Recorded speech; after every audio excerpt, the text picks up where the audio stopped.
Welcome to our Natural Habitat Adventures webinar today. We are here to talk about experiencing the polar bear capital of the world. And we are here today with Ben Bressler, who is NatHab founder and president. Ben was raised in New Jersey and received his higher education at Skidmore College in Saratoga, New York. Ben's first short-lived job was teaching at a boarding school in New Hampshire. And during his one-year teaching career, Ben took a group of students on a ski and outdoor adventure to Colorado and immediately knew that he was going to pursue a career combining travel and nature. In 1984, Ben decided to pursue his dreams, and he managed to save $600 and invested that undersized savings to produce a small brochure advertising skiing and adventure trips. It wasn't long before the International Fund for Animal Welfare put out a feeler to help find young and ambitious adventure travel company to help them develop a seal watching tourist industry to replace the Harp Seal hunt in eastern Canada. In the 20 years since, Ben has grown Natural Habitat Adventures to become a global leader in nature travel, offering exciting adventures around the world. He himself has journeyed to dozens of countries in search of spectacular nature experiences and a good time whenever possible. So aside from growing a meaningful company that provides the world's greatest nature expeditions, Ben's professional ambition is to utilize adventure travel to build support for the fight against climate change. And we're really excited to be broadcasting today live from Boulder, Colorado with Ben. So Ben, over to you. Well, thank you very much, Lee. Given recent events, I feel very fortunate this week to be able to get a chance to speak with you about polar bears and what the impact of a changing climate may have on these animals. So thank you all very much for joining me. When I talk about our polar bear trips, we've been doing this for nearly 30 years to go up to Churchill. I must go into a little bit into the history of Natural Habitat Adventures and who we are and why it is that we do what we do. Lee gave a little background on how our company got started, and it's that's actually a shot from our Tundra Lodge out in Churchill. But Lee mentioned that after college I was a teacher for a year. I taught history at a boarding school in New Hampshire, and by all counts I was a really poor, terrible teacher, and but I had a great time with the kids, and I think we had a great time being outside and skiing and playing in the snow and whatnot, and that's where I got the idea that it would be important to take students and teachers out on nature adventures. And so I started, I saved $600 driving a garbage truck in an amusement park in New Jersey, of all places, and at that time I knew that I was not terribly employable in 1985, so I decided to start this company and spent a couple of years pounding the pavement, bringing kids out on these trips. And it was at that time that the International Fund for Animal Welfare contacted me. As you can see on your screen here, this is one of the most adorable creatures on the planet, the baby harp seal. And in 1987, the Canadian government banned the commercial hunt of white-coat seals, which really meant that the giant vessels from Scandinavia that would come over and kill hundreds of thousands of seals were not allowed to do that anymore.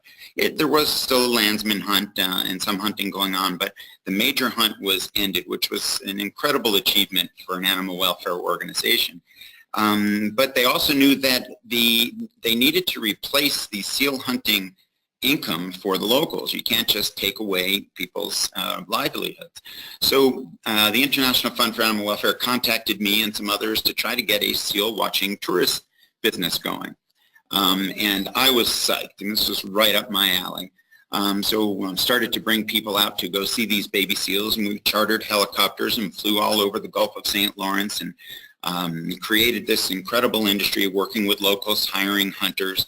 It became something very important to me, dear to my heart. And it was at that time that I realized my passion for the outdoors really was in two areas. One is in protecting nature, and two is in presenting nature in all its splendor to others.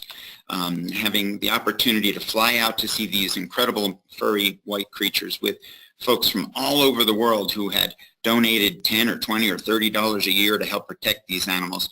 It was a real privilege for me to be able to be a part of that and make this experience come true for them. At that point, it was a one-man operation. I was doing everything from answering the phones to sending out brochures to guiding. And over the first few years of our baby Harp Seal trips, we built a really committed team of nature enthusiasts, travel enthusiasts, and folks who really wanted to be in the outdoor industry.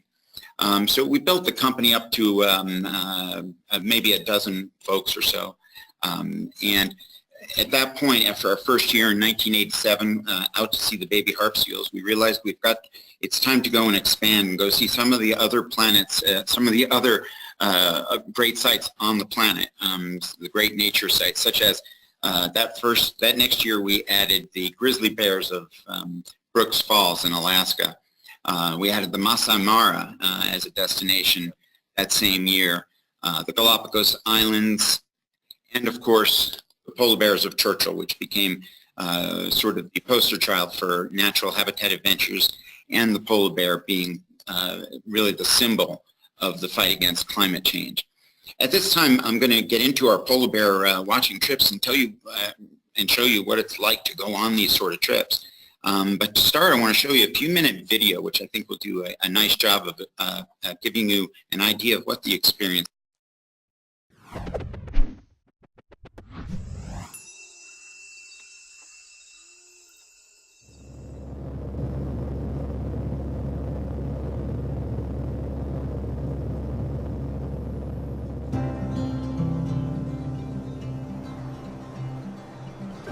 We're in Churchill, Manitoba on the coast of Hudson Bay. It's snowing in October, but we're all here to see some polar bears. To be able to see polar bears in the wild like this is something I never imagined, and it's not something we might be able to do 20 years from now.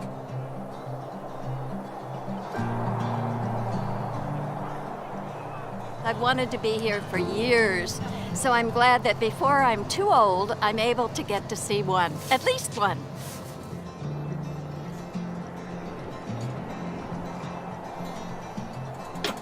Good morning, Churchill. It's -5 outside and the wind is blowing strong from the northwest. And it's time to go out on the tundra and find those great big polar bears.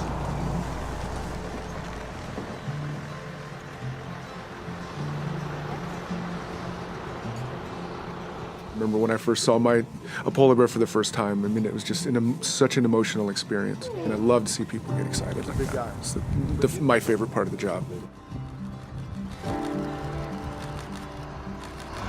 Yeah, the polar bear right below us. Right, I mean, he was like sniffing up at us. I have almost tears in my eyes.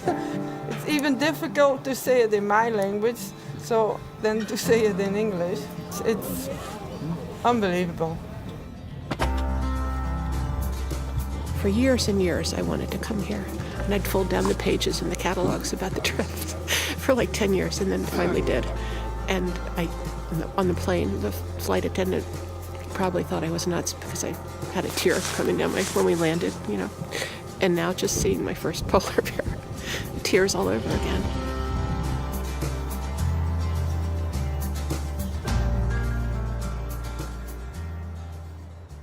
This tiny tooth here is a premolar, and it's vestigial, meaning they don't really use it. It doesn't do anything.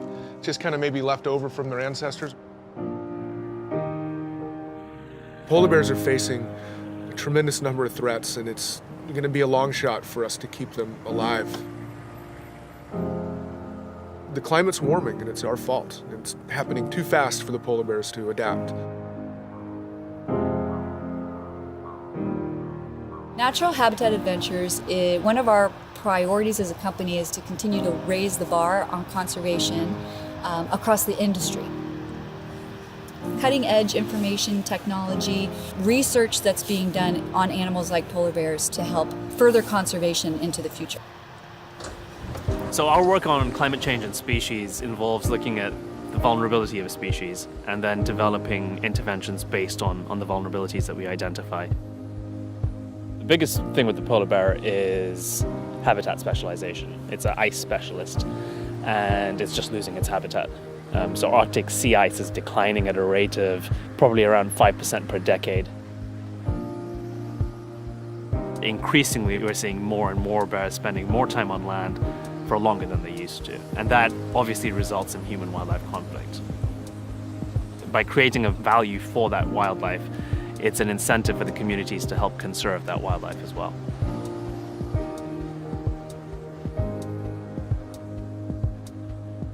Polar bears are such charismatic animals.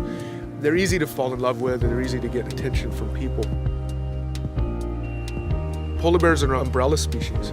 So if we keep the polar bears, everything else in the ecosystem, all the birds, all the way down to the plankton level, will be okay. I think ecotourism is invaluable. By bringing tourism to the region, done in a sustainable way, of course, the communities actually really start to see the benefits.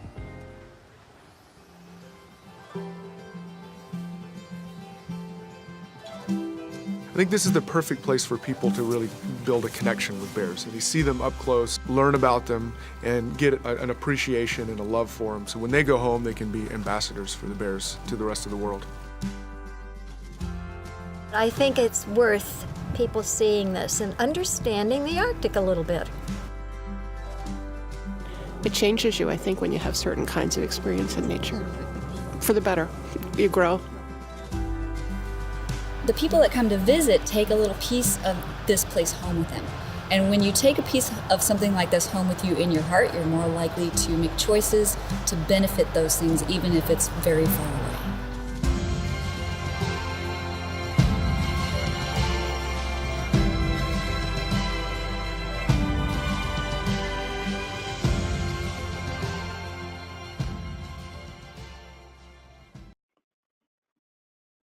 Thank you, Lee, and thank you folks for watching that video. I really feel like that gets across what it's like, the emotional experience of seeing a polar bear in the wild, in its own natural habitat.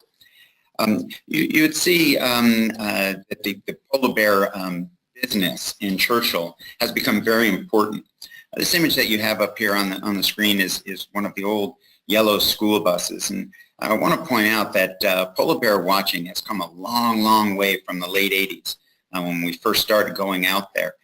First, we went out in buses that looked much like this, shorter versions, maybe raised a little bit. And we would go see polar bears, and it was a rough day. We would go out over very bumpy tundra and go through ponds and so on, and it was not a very comfortable experience. It has come a long way, and it's become a very important part of the entire economic development of the region. Now we're in these giant polar rovers, which are really incredible northern vehicles. You can see how large they are. I'll get into a little bit later about that, but first I want to talk a little bit about the polar bears. Polar bears, there are 22,000 to say 30,000 polar bears worldwide, separated into 19 different populations in 5 different countries. That would be Canada, Alaska in the U.S., it would be in Russia, Spitsbergen, which is part of Norway, and Greenland. And the population that we view is the population that you see at approximately 7:30 or 8 o'clock on the lower left. It's the Hudson Bay population. And we go to visit that population specifically because it's the only population of polar bears, somewhere around 1,000 animals, that congregates in large numbers and tolerates each other. And there's a reason why they do tolerate each other, and that's what I'd like to explain. Why it is that so many polar bears come to one small town. Well, this is a close-up of the southwestern portion of Hudson Bay, where Churchill is located. I'm going to go back one slide, actually. You can see all along the northern part of Hudson Bay, that's where the polar bears spend their time in the winter. They're hunting ring seals and fattening up. They spend the long nights out there hunting, and then come spring, as the ice starts to break apart in May and June, they get blown southwards on rafts of ice, and they land on these southern shores in Ontario and Manitoba. As the fall comes, you get in Churchill, the fresh water of the Churchill River comes out into the bay. And what the bears really want at this time is they want to get back on the ice to hunt. They hunt ring seals, and they can really only do that from the ice. So they go from June through October without eating for the most part. And they're waiting in this area because this is where the bay freezes first. The fresh water comes up from the Churchill River, comes out into the bay, and then those same prevailing northern winds that had blown the bears to the southern parts of the bay in the spring, it packs the ice up against the southern shores and allows the bears to go out there. So this is where the bears come to in October and November. It's the only place on the planet where they naturally tolerate each other, as polar bears tend to be very solitary creatures.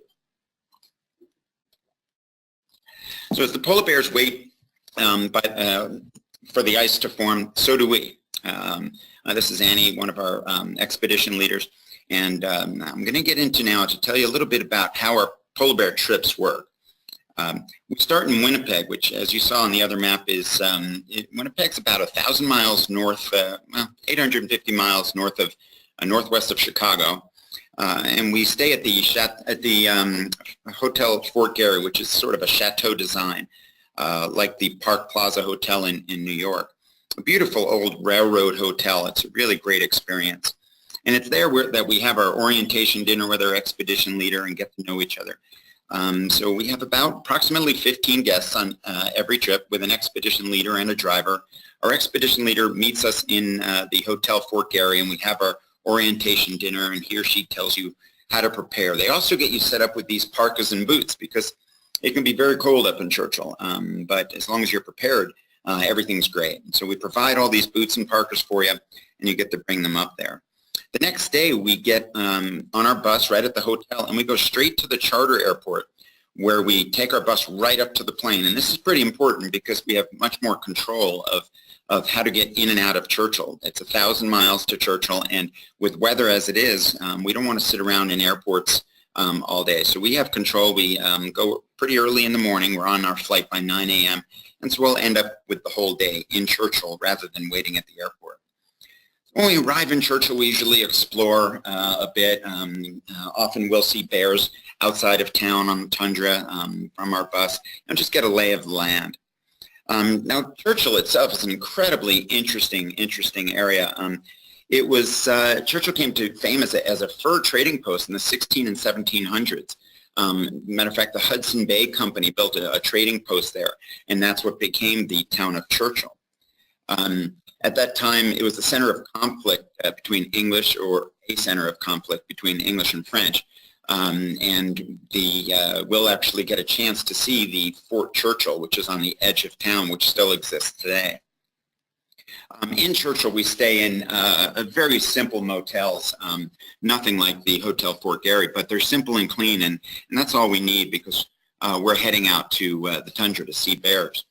Now, with all these bears around, really 800 or 1,000 bears coming to the tundra area around Churchill, as you can imagine, having this many bears around can cause, it can be dangerous and cause some conflict between people and bears. So for years, there was a natural and understandable conflict. But in the late 80s, early 90s, the polar bear tourism business started. The town of Churchill had been very dependent on only one industry, really, and that was the grain port there, which doesn't always bring in much income. When polar bear tourism started, that became an alternative source of revenue for the whole town, and now it's the most important source of revenue for the town. So now, instead of having conflict with bears, they consider themselves the polar bear capital of the world, and they're very proud of their polar bears. Nowadays, when a bear comes into town, they no longer will shoot it. What they'll do instead is they'll capture it safely, and they'll put it in the polar bear jail. It sounds a little harsh that they put a polar bear in jail, but what they do is they want to protect it. They put it in jail, and then when towards the end of the season, when the ice forms, they fly the bears north of town and allow it to go out onto the ice to pursue its winter of hunting out on northern Hudson Bay. So tourism has become a very important part of conservation in this town. As a matter of fact, Natural Habitat contributes to these airlifts and pays for them, and at times our guests can go and actually watch the bears be airlifted. And that brings me to a comment I want to make about our partnership with World Wildlife Fund. You saw in the video we have World Wildlife Fund scientists there. Natural Habitat Adventures is partners with World Wildlife Fund, and it's a pretty deep partnership. We don't just put the logo on our gear and our catalogs. The WWF scientists will help train our guides. There's a real symbiotic relationship where WWF scientists are getting the most up-to-date information on climate change, on animals, all over the world, and that information is shared through a back-end system that we have where our guides can reference it. And then through guide training, we bring in WWF staff to help train our guides. And even in our office and such, we're constantly learning more about conservation efforts. We get to share that with our guests. So it's a really wonderful partnership where we allow WWF to concentrate on conservation and sharing the information so we can get accurate scientific information out to the people. Because after all, we have thousands and thousands of guests going with us every year. And what better way to learn about conservation than through our naturalist guides who can speak to it firsthand. So from Churchill, we head out to the tundra, and the ride out to the tundra takes about 20 minutes on a bus. Excuse me, and then we get onto our polar rovers. And these vehicles are really the key to everything we do. I showed you the old one. These ones are really remarkable. They can go through anything. Now, we do stick to the established roadways that have been in this area for years, so we're not tearing up the tundra. But these vehicles are a very comfortable ride. And everybody gets their own window seat. They hold about 36 to 40 people, say. But we keep it to 15, 16, I guess occasionally we'll have 17 people on it. So everybody has their own seat, and they're very comfortable. And as you can see, they're raised well above the bears for safety. And you can see in this shot right here, there's a couple of people in the windshield overlooking the bears. Bears like to come to the front of the vehicle and raise their paws. So we actually had these vehicles built where that windshield angles outward so people can actually look right down onto the bears. When we're out on the tundra, what could you expect to see? Well, the giant males for sure. There's, the giant males tend to be pretty solitary. They are patrolling the Hudson Bay, the shores, waiting for the bay to freeze, and so you'll see lots of giant males. We may see mothers and cubs, which is always a wonderful sight to see. Rarely do you see a cub leaving the side of their mother for protective reasons. So the mothers will stay right there with them wherever you go. If you see a cub, you're going to see a mother right next to them. And hopefully we'll get to see some of the adolescent males play fighting. The young males will play fight in preparation for when they head out onto the ice, and if they have conflicts with other bears in northern Hudson Bay, they'll be ready. So they rarely come to anything, these fights, but it's a real sight to behold to watch two giant male polar bears play fighting. And as you can see here, they can be pretty big. Some bears bigger than others. This one got pretty close to our windows, but that's about the biggest.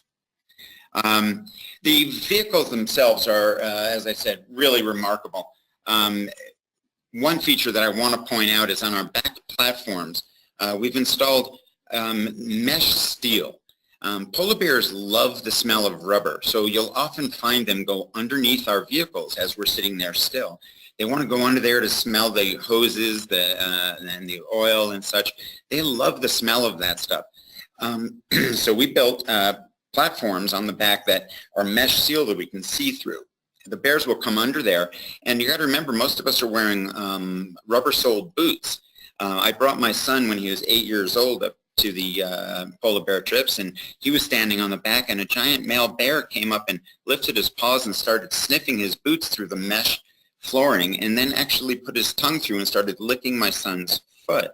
That's an experience that he will have for his whole life, and it's something that we can't promise would happen, but we do get a chance very often to see the bears really from just inches through this mesh steel flooring on the back platform.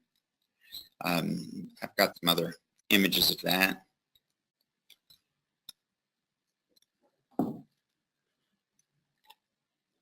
So what else will we see out there on the tundra? I mean, the tundra really is going out there in our vehicles. It's like a northern safari. It's not just about polar bears. I personally love Arctic fox, and they, as polar bears lumber across the tundra, these fox will dart in and out. And we often see them. We can see them in town as well. But they're beautiful white foxes, and that's one of the highlights for our guests, is to see an Arctic fox. Another animal that is truly a highlight, not seen as often as fox, is the snowy owl with giant wingspans, and you can see them gliding across the tundra. You'll be watching something that may look like a rock, and all of a sudden it lifts its wings and takes off, and you can hear it go by as it flaps its giant wings. Ptarmigan, we'll see lots of ptarmigan just coming into their winter plumage, which is really neat as they flutter out of willows. And Arctic hare, often see Arctic hare as well. People do ask if we will see caribou and wolves, and that's pretty rare. Caribou, wolves, and moose we can see sometimes from our helicopter trips. Other things that we do in Churchill, as I mentioned, it's an incredibly historic town. It's really the gateway to the Arctic. It has a really wonderful museum, a small museum, but with thousands of pre-Dorset artifacts that are, some of them more than 2,000 years old. They also have a wonderful shop, and there are other shops in town that sell authentic carved goods that, again, a conservation travel initiative where the money is left with these folks, and the initiative is that the incentive is to help protect polar bears. Other activities, all of our trips also include a chance to go see dogs, to go dog sledding, which is really a great experience. It's not a long experience. We don't go for hours and hours, but we go out, we learn about the dogs, we learn about the how dog sledding works, how they treat their animals, and the local musher would take us out. So it's a really neat experience to spend 15 or 30 minutes out dog sledding.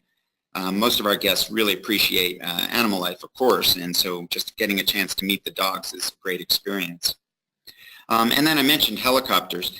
We have several different types of trips on our offerings. We have 5 different polar bear trips.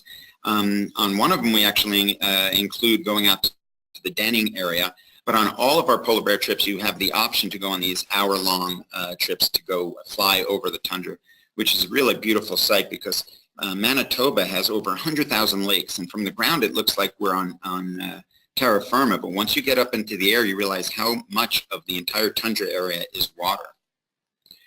And I mentioned the denning area. On our ultimate polar bear trip, we actually include a half-day trip out to the female bear's denning area, and we get out of the helicopter and we have a chance to actually climb inside an unoccupied polar bear den. I did this a few years back with a gentleman who was well into his 80s, and I helped him into the den, and he told me that he hadn't had that much fun since he was a kid, which I thought was very telling. One of the other great sights, if we are able to see it, is the Northern Lights. Quite honestly, to me, it's as thrilling as seeing the polar bears. Churchill sits right on the Aurora Belt over the Arctic, and it's one of the best spots in the world for seeing the Aurora Borealis. In October and November, it can be cloudy, so if it's cloudy, we're not going to see it. It usually comes out once or twice a week, so many of our guests get a chance to see it, and we have a system where every guest gets to put on their door a little notice whether they want to be awakened to see the Northern Lights or would they rather sleep through it. Most of our guests, of course, would like to get up and see it no matter what time, and we do keep someone up most of the evening to make sure that if it does come out that we get a chance to see it. One of our other trips is called the Tundra Lodge trip, and as you can see from this image here, this is a crazy, crazy lodge. Every September we roll this lodge out, much like a train, and we bring it right to the shores of the Hudson Bay. This is on a little spit of land that goes into the bay, one of the best spots for bears because it is where the bay freezes first, and so we go out there and we will spend several days out there with the polar bears, and we live on there. We keep a rover out there, so we go out on daily excursions as well, but we sleep on the Tundra Lodge. And bears are sometimes right around our lodge. As you can see in the background there, the bay is right in front of us. This is a good perspective to show you how we've rolled it out to this point. And just some images of the interior. It's actually very comfortable. All the windows go up and down, so when bears are outside, we can photograph them. It's very warm and cozy in there. We've got a beautiful kitchen, and we bring in a chef. Have wonderful food that we fly up to Churchill on our charter planes. And now there are individual cabins on this, again, like a train. So it's not, you don't all sleep together. It's all in individual cabins. And so some of them are lower bunks and some of them are upper, but everybody has their own cabins. And then there's shared bathroom facilities with showers and everything. But it's a real incredible experience to be out there. To me, I love to spend a couple of days on the Tundra Lodge and then go into town and also spend time in town.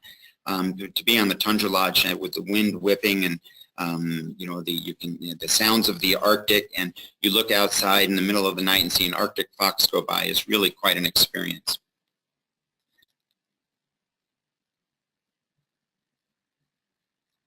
And one of the advantages of being out there is if the Northern Lights does come out, you are out there.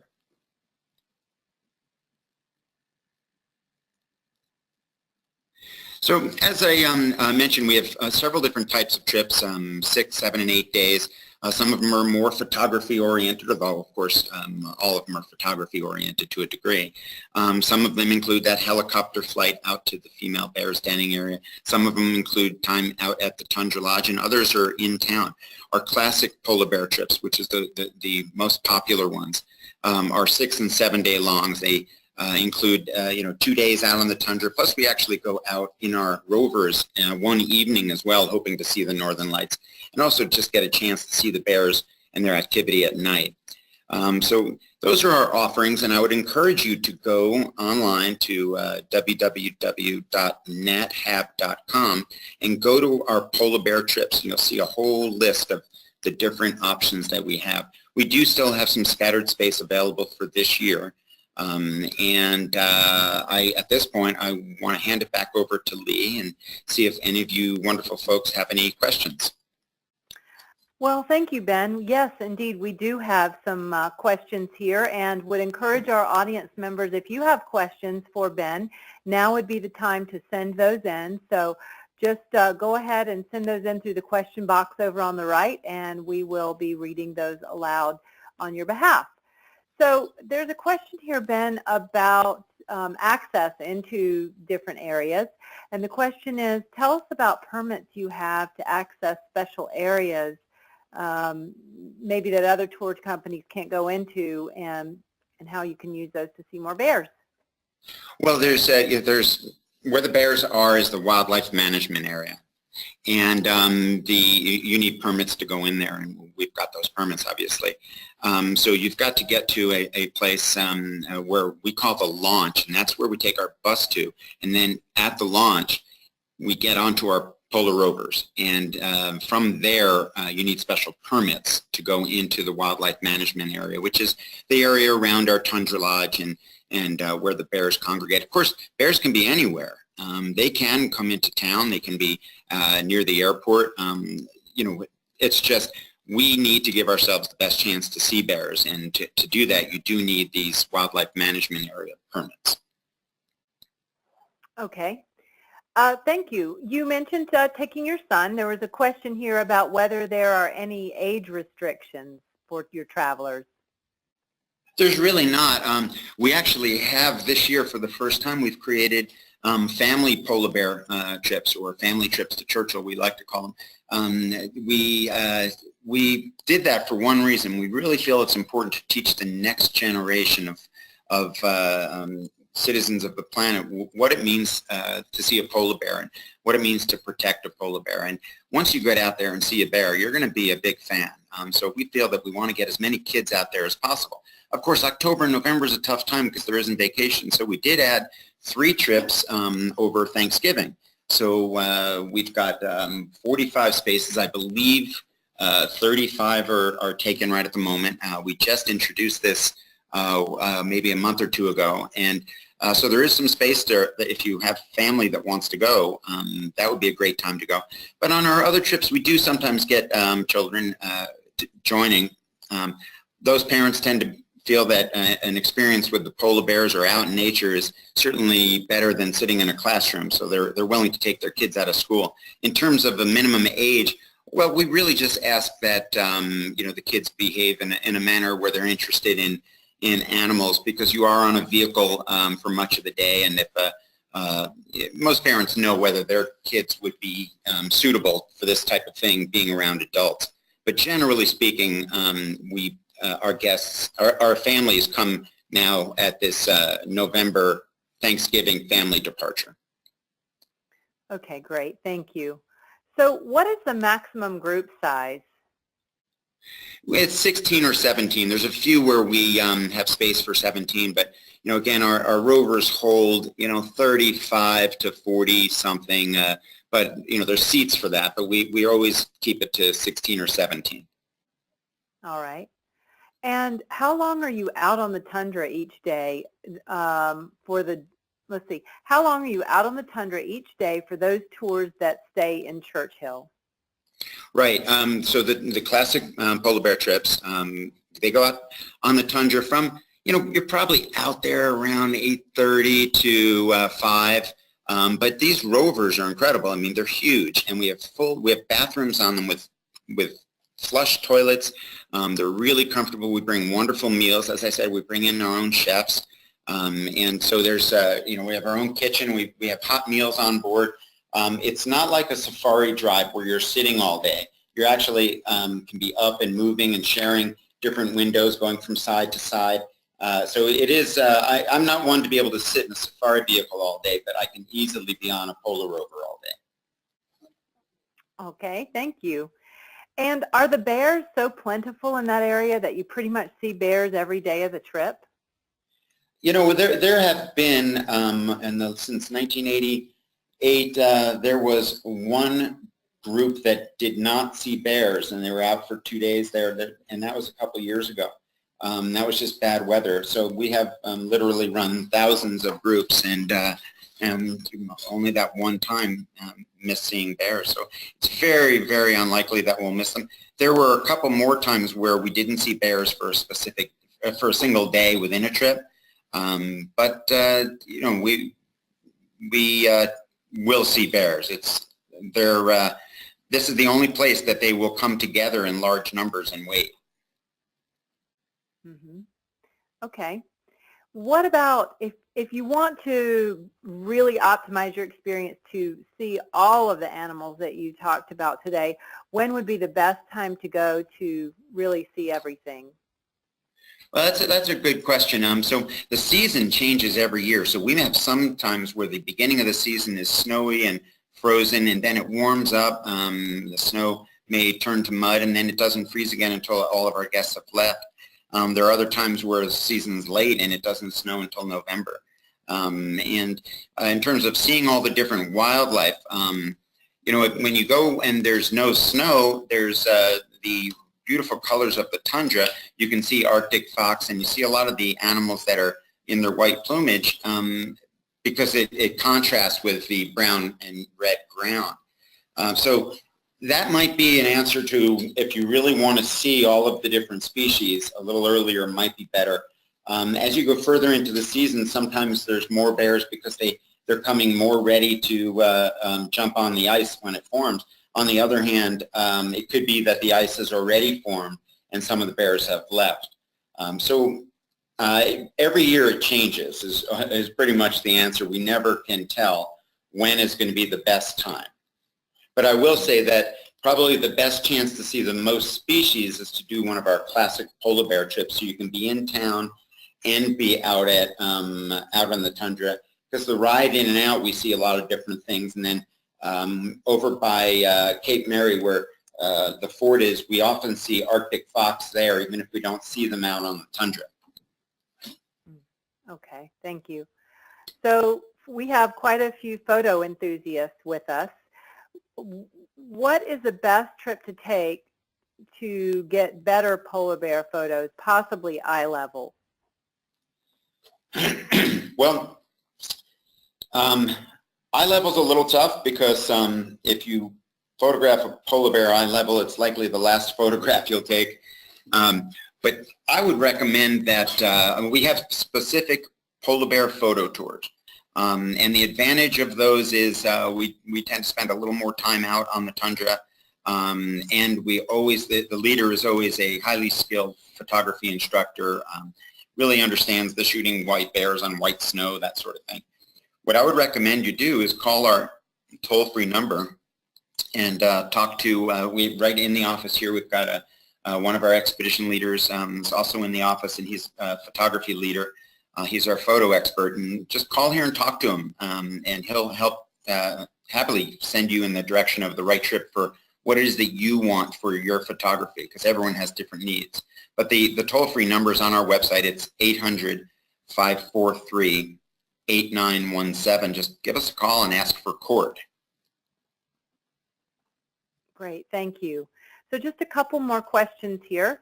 Are you able to accommodate requests for vegetarian meals or other special dietary needs? Absolutely. You know, again, we fly in all of our own food. There's no road to Churchill.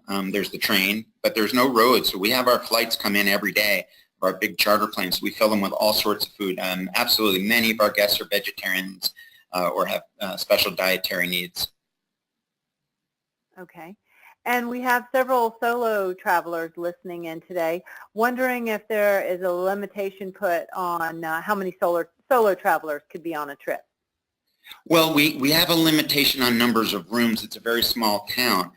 We don't put limitation on numbers of solo travelers because we welcome everybody. It's just how many single rooms do we have. So we do match people with roommates. We have single rooms available on many of the trips. Well, on every trip, but if they're taken, then you may have to choose another trip if you want a single, or you can match with somebody else. All right, perfect. Thank you.